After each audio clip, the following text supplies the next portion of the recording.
Los recientes descubrimientos científicos marcan el fin de la época materialista. Es difícil encontrar a un ateo sinceramente convencido hoy en día. El enemigo de la fe no es el ateísmo ahora, no la absoluta incredulidad, sino una fe parcial. Aunque parezca raro, parece haber personas con dos clases de fe. Una que reservan para valores que juzgan absolutos. 2 por 2 igual a 4, la ley de la gravedad. Y otra a la que le dicen fe religiosa, que es un retroceso casi del mundo real al mundo de la fantasía. Al parecer tienen dividido en dos el cerebro. Y así ponen la ciencia de un lado, la religión del otro y un muro de por medio. No se atreven a remover el muro figurándose que su fe puede desaparecer si se enfrenta a la realidad. Dicho con indulgencia, tal fe no tiene convicción. Solo una fe basada en la honestidad puede sobrevivir y proporcionar el baluarte tan necesario para una nación o un individuo. Oigan, ¿han visto alguna vez 1.000.000 de voltios de electricidad de alta frecuencia?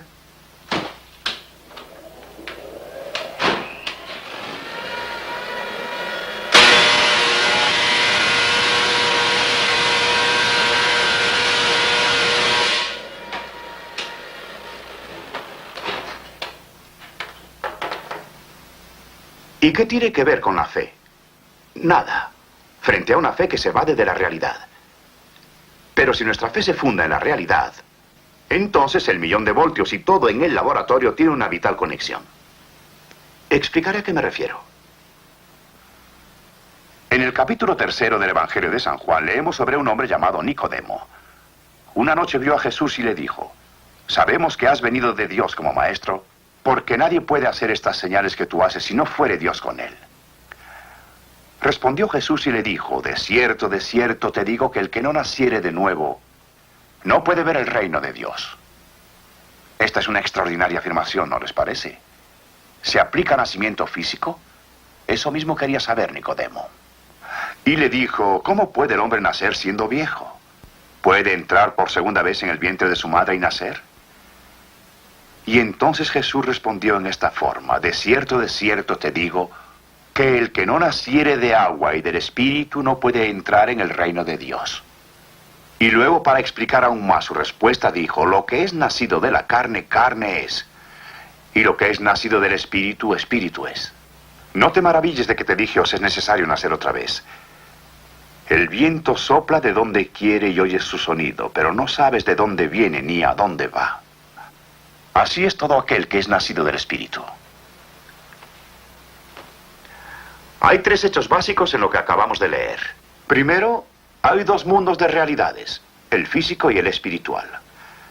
Segundo, uno de ellos, el mundo espiritual, no puede ser visto ni conocido solo por los sentidos físicos.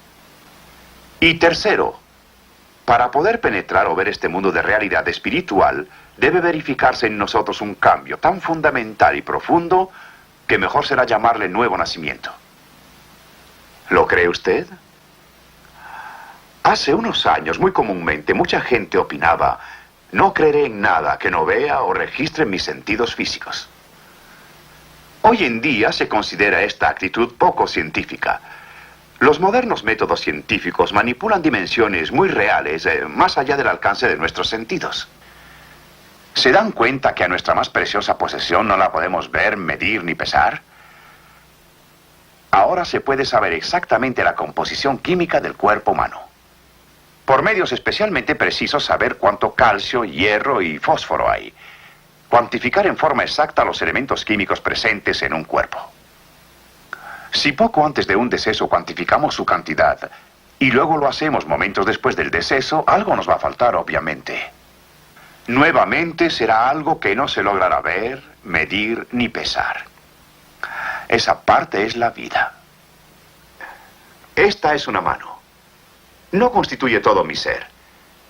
Si me la cortan, queda íntegro mi yo, igual que si me cortan el brazo. Por supuesto, si continúan mutilándome, acabarán conmigo, pero mi cuerpo no es la esencia de mi yo. Es un albergue. Lo que en realidad somos usted y yo, nadie lo ha visto. La moderna química puede hacer maravillas. Supongo que hoy en día un buen químico en un laboratorio de primera pudiera hacer un huevo. Químicamente hablando, sería un exacto duplicado de un huevo. Se vería igual y olería igual de feo si se dejara pudrir. Pero aunque se incubara por toda la eternidad, no empollaría. Es que no logra la ciencia poner el pollito dentro del huevo. Eso nos remonta al viejo interrogante de qué fue primero, si el huevo o la gallina. Muchos dirán que es obvio que la gallina, si no, ¿de dónde vino el huevo? Otros que el huevo, si no, ¿de dónde vino la gallina? Plantéese esta cuestión remontándose todo lo que quiera, pero no podrá evadirse de la última respuesta evidente. Dios fue primero. E inmediatamente entrará al otro reino. Uno de los descubrimientos más fascinantes de la ciencia moderna es que no hay nada que se aproxime siquiera a lo que llamamos solidez total. Hablamos de sólidos, líquidos y gases. Pero estos términos describen propiedades superficiales y no básicas de la materia. Toda materia, no importa su estado, está compuesta de partículas invisibles llamadas átomos, los cuales tienen otras partículas. El aire que respiramos, aunque invisible, es tan real como la madera o el metal, porque está compuesto de las mismas partículas. Es la disposición de estas partículas y las fuerzas que las mantienen unidas las que le confieren a una sustancia sus propiedades. El aire, por ejemplo, está compuesto principalmente por átomos de oxígeno y de nitrógeno. Si ahora reemplazamos los átomos de nitrógeno por átomos de helio, esta nueva atmósfera tendrá algunas propiedades del aire, pero presentará notables diferencias. A saber, el sonido viaja más rápido cuanto más ligero es un gas. El helio es, desde luego, más ligero que el nitrógeno.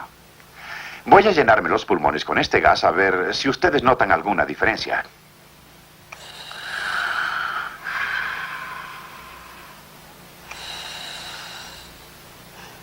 Ahora estoy hablando en el mismo tono de voz que he estado usando. La diferencia que notan se debe al hecho de que aspiré una mezcla de oxígeno y helio que es más ligera que el aire. Y por supuesto mi voz se atipla, pero respiraré un poco ahora. Y al hacer esto, mi voz va bajando de tono paulatinamente a lo normal. Vean ahora. Mi voz regresa a lo normal. Saben, si quieren divertirse un poco, llamen a uno de sus amigos que se precie de ser hombre de pelo en pecho, pídanle respirar esto y cantar Doña Blanca está cubierta. Verán que los resultados son extraordinarios. Si ponemos un pedazo de acero cerca de un imán, decimos que el acero se ha transformado imantándose. Pero, ¿qué es lo que en realidad ha pasado? Poniendo el trozo de acero en el interior de una bobina conectada a un amplificador, si aproximamos el acero a un imán, escucharemos muy claramente algo que sugiere movimiento. Escuchen. Atención.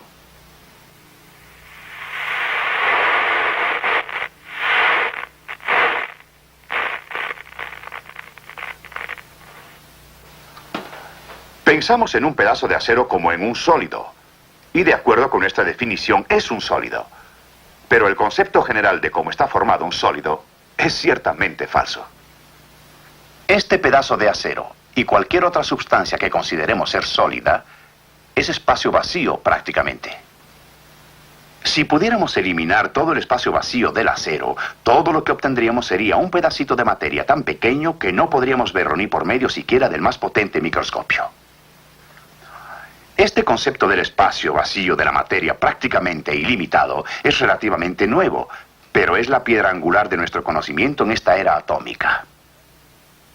Los átomos no son sólidos, son diminutos sistemas solares compuestos de partículas pequeñísimas dando vueltas a velocidades tremendas que se mantienen juntos por medio de enormes fuerzas. Y al igual que el sistema solar, los átomos son prácticamente espacio vacío. Por el momento olvidemos las fuerzas dentro del átomo. Concretémonos a las partículas y el espacio vacío a su alrededor. La ciencia no explica por qué al arrojar este cilindro de acero sólido contra la pared no atraviesa los espacios vacíos, pero la experiencia así nos lo ha enseñado. Si me propusiera atravesar corriendo esa pared ahora, todo lo que obtendría sería un buen chichón en la cabeza. Pero lo que impediría mi paso a través de la pared no sería una colisión de partículas. Más bien, la colisión de fuerzas. Las mismas fuerzas de la bomba atómica. Y si no fuera por esas fuerzas, mi cuerpo podría pasar de un lado para otro sin ninguna dificultad. entra dentro del dominio de la posibilidad científica el que hubiera dos mundos en coexistencia, cada uno ocupando al mismo tiempo el mismo lugar en el espacio. Cada mundo igualmente real, con sus montañas, valles, árboles, ríos y personas. Y cada mundo atravesando libremente el otro mundo, sin que ninguno de ellos esté consciente de la presencia del otro y siempre que admitamos una cosa: que las fuerzas atómicas que componen la materia de estos dos mundos de ninguna manera se interfieren entre sí. ¿Qué queremos decir? Ahora verán. Aquí tenemos dos pedazos de acero. Su apariencia es idéntica. Pero un imán pondrá en evidencia una diferencia interna básica entre ambos. Este, como ven, es atraído, en tanto que a este la fuerza de atracción no lo afecta. Este pedazo es acero inoxidable no imantable. Sabemos, por supuesto, que a otros metales, como latón o aluminio, no los afecta el imán. Sin embargo, con un anillo de aluminio ya es otra cosa. Puede quedar suspendido en el aire por las fuerzas electromagnéticas de lo que en realidad es un transformador.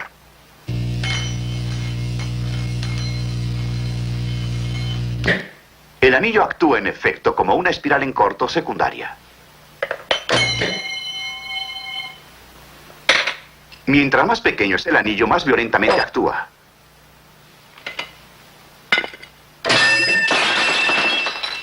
He aquí otro anillo, pero fabricado de un material que no conduce la electricidad. Y nada absolutamente le pasa. Aquí hay otro ejemplo. Varios miles de vatios de potencia forman esa chispa. Si reemplazamos este mecanismo por esta espiral de cobre, la misma potencia fluye por la espiral.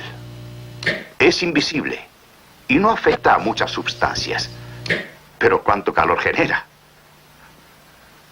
A la madera, papel, sustancias que pensamos que son sumamente inflamables, no las afecta en nada.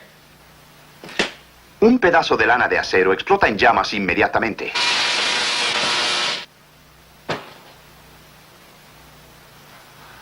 ¿Han frito en una estufa sin calor un huevo? No cuesta nada, con un buen equipo. Esta es una placa fría. Y como es fría, se puede hacer de madera si lo desean. Pero hay que ponerle en el interior una espiral de alambre y esta conectarla a una corriente alterna de alto voltaje. Y ya está listo. A fin de singularizarnos más, usaré aceite de motor en lugar de comestible.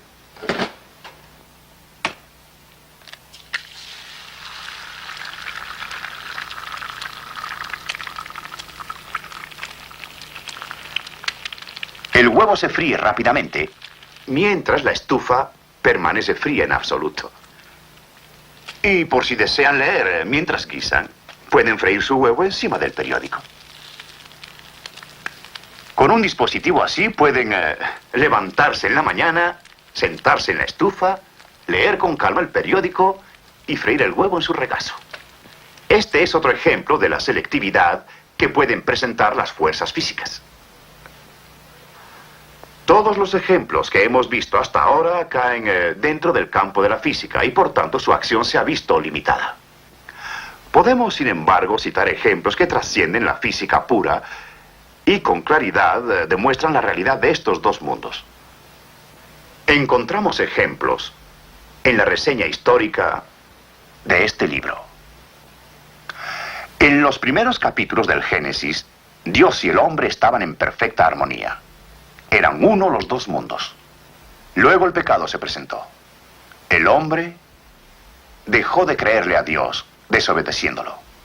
E inmediatamente Dios se separó del hombre, poniendo una barrera invisible pero muy real entre él y el hombre. Esa barrera ha seguido existiendo durante siglos.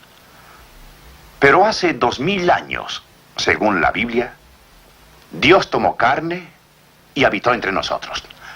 No eliminó la barrera, sino que Él la atravesó. Como hombre se humanó en carne y sangre. Y al hacerlo nos proporcionó el medio de reunirnos con Él atravesando la barrera.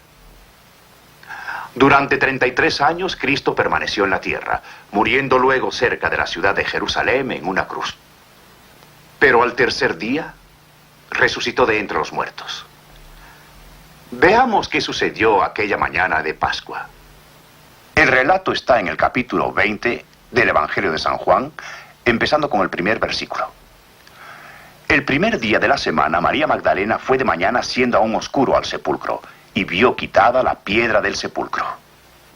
Entonces corrió y fue a Simón Pedro y al otro discípulo, aquel al que amaba Jesús, y les dijo: se han llevado del sepulcro al Señor y no sabemos dónde lo han puesto.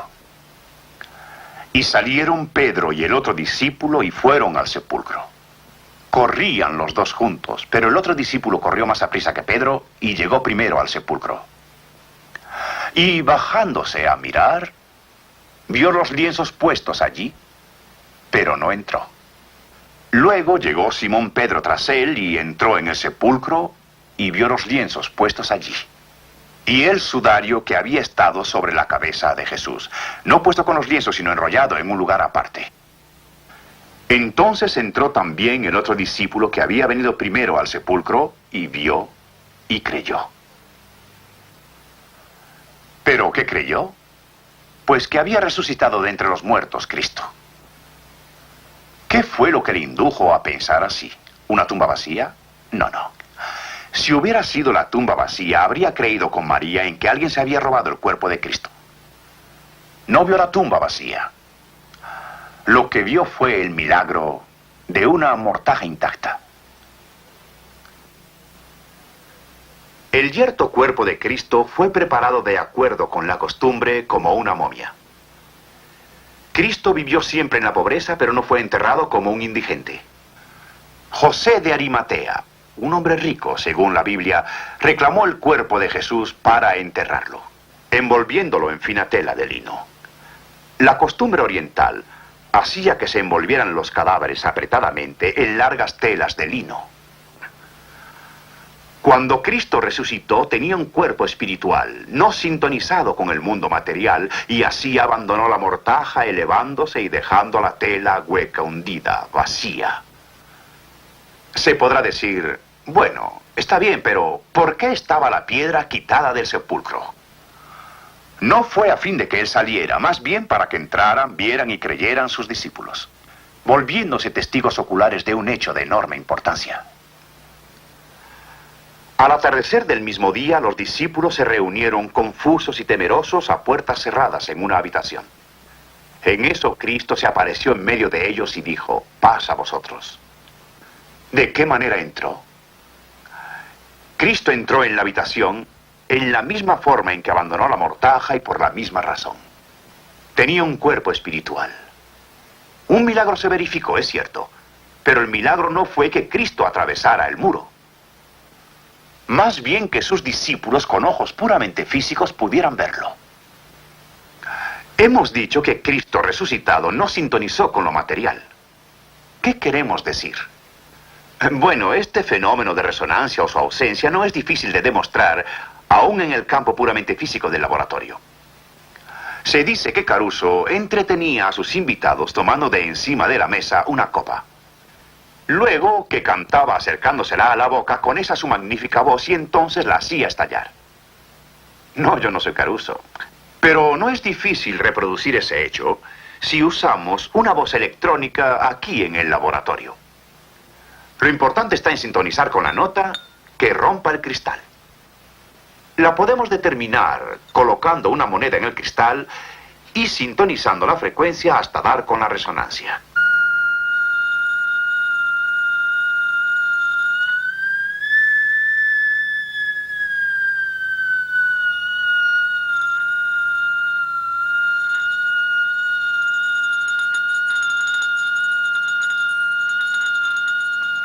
A esta frecuencia, si aproximamos al haz de sonido, la copa estallará enseguida.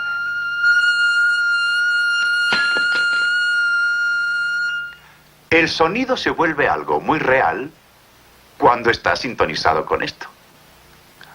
¿Ha recibido alguna vez un toque eléctrico? La corriente alterna de 60 ciclos es la corriente casera. Introduzca su dedo en un enchufe eléctrico. Verá qué sacudida. Está usted sintonizado. Echaré otra ojeada al 1.000.000 de voltios.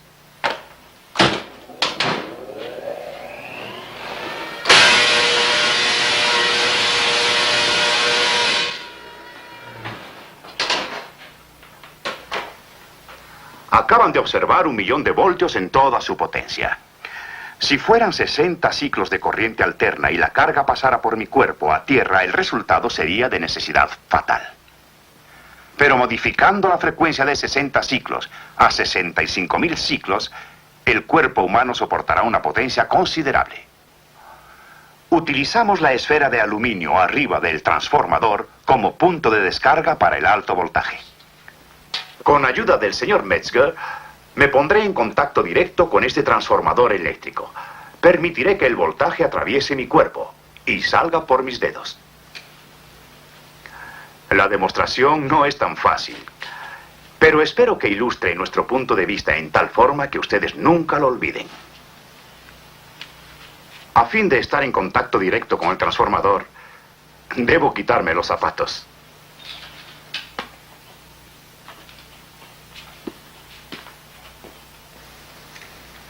Es necesario que proteja las puntas de mis dedos con casquillos metálicos terminados en punta para evitarme quemaduras y disponer de un sistema de descarga para el alto voltaje.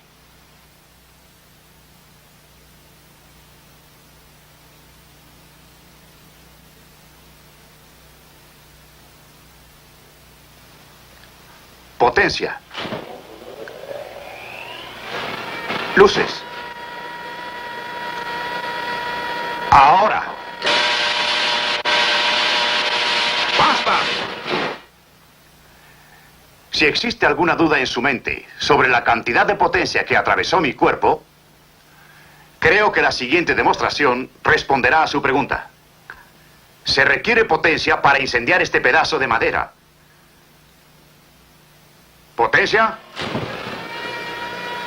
¿Luz? Pónganla.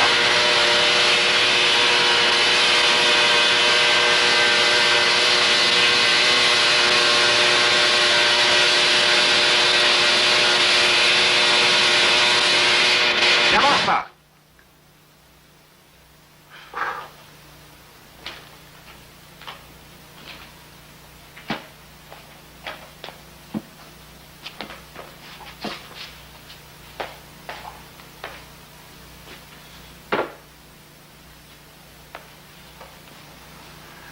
Hay dos razones por las que debemos volver a nacer. Discutimos una. El hombre no está en armonía con Dios. Los separa un muro tan intangible como invisible. Pero hay otra razón de igual importancia. El hombre no está solo en discordancia con el cielo. Más todavía, la órbita del pecado en la que gira acarrea el juicio divino. Cuando Cristo dijo, os es necesario volver a nacer, no era solo charla. Era una afirmación de profundo significado. Una afirmación que, como hemos visto, se ha anticipado a los descubrimientos más recientes de la ciencia. Pero lo que es aún más importante, se ha anticipado a la necesidad más ingente y básica del alma humana. En vista de estos hechos, la pregunta más importante que cualquiera puede hacer es aquella que Nicodemo le planteó a Cristo. ¿Cómo se puede volver a nacer? La respuesta a esa pregunta es el mensaje de este libro. Desafortunadamente, el hombre tiene sus ideas al respecto. Y el concepto más común es que no necesitamos volver a nacer. Si no matamos, tratamos bien a nuestros vecinos y no hacemos ningún mal, todo está bien. Pero Dios dice, no, debéis volver a nacer. Un cambio radical debe transformar al hombre en su naturaleza, sus ideas, su vida, y un día aún en la propia sustancia de su cuerpo. Y Dios lo designa nuevo nacimiento. ¿Cómo volver a nacer? De nuevo está aquí, en el mensaje de este libro, la Biblia, y la respuesta a la pregunta es de grandiosa simplicidad. Se puede resumir en un versículo. San Juan capítulo 1. Mas a todos los que le recibieron, a los que creen en su nombre, les dio potestad de ser hechos hijos de Dios. Casi me parece oír un suspiro de alivio y alguien que dice, si es tan solo eso, todos creemos en Cristo. ¿Están seguros? Al usar la palabra creer, si estamos seguros decimos lo sé. Si estamos un tanto inseguros decimos lo creo. La expresión lo creo en la Biblia tiene mucha más fuerza y sentido que lo sé. Es posible no creer y saber. Es posible saber que somos pecadores, que la paga del pecado es la muerte. Sí, es posible saber que Jesucristo, el Hijo de Dios, murió en la cruz para redimirnos del pecado y salvarnos, hacernos vivir. Es posible saber todo esto y no aceptarlo, estar perdidos. Un ejemplo ilustrará el caso. Dos afirmaciones concernientes a esta silla. Primera, sé que me sostendrá. Segunda, creo que me sostendrá. ¿Cuál es la correcta? La primera. Sé que la silla me sostendrá porque es una silla sólida, fuerte. Si no, no la tendríamos en el laboratorio. Pero no creo en ella. Porque en la forma que Dios usa la palabra creer, no podemos usarla de pie. Ahora estoy creyendo en la silla. Me estoy confiando a ella. Si un doctor le dijera que como tiene cáncer, le tiene que operar o moriría, ¿cómo le creería? ¿Admitiendo su diagnóstico? No. De verdad cree en el doctor cuando se deja operar por él, cuando se confía a sus manos. Si le preguntara ahora a usted, ¿es hijo de Dios? ¿Experimentó el nuevo nacimiento? ¿Qué respondería? La mayor parte diría, no lo sé. Si eso dice, está de pie detrás de la silla. Podrá haber admitido el diagnóstico, pero no se ha confiado a las manos de ese gran médico. Porque de verdad se sabe cuando se cree. Porque se cree.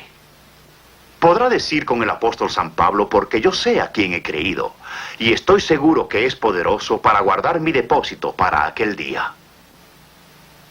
Porque el creer involucra una decisión que puede tomar enseguida.